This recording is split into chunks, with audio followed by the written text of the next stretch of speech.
Okay, here's question 4. The diagram shows a sector with radius r. AOB is theta radians, the arc length is 15.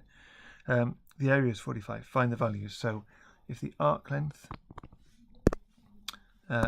remember, that means r theta is equal to 15.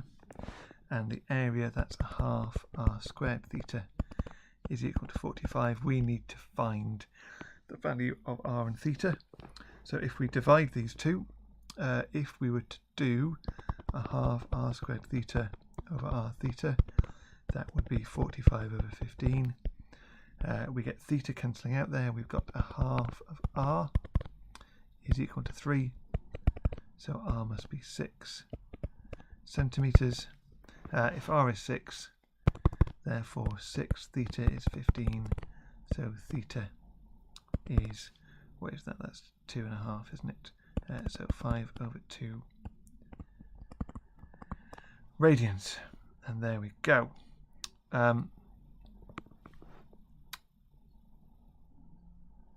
Great.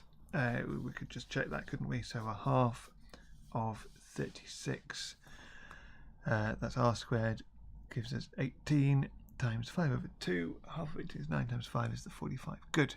Find the area of the segment bounded by the arc and the chord. So the area of a segment, we know that this is a kind of standard result.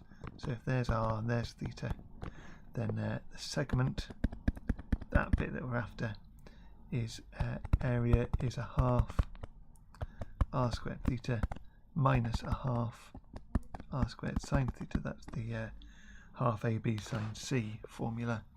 So we are going to do half of r squared theta. Well, that we already know that the area of that is 45. And we're going to take away a half of r squared. So that is 18 times the sine of theta. And theta is 5 over 2. So if I can find the calculator, which unfortunately I haven't loaded up yet, it's coming. Here we go. So the calculator says 45 take away 18 sine 5 over 2, and you may or may not have noticed that this isn't going to work for me at the moment because I'm still in degrees. So there we'll switch to radians, and we get an area of 34.2.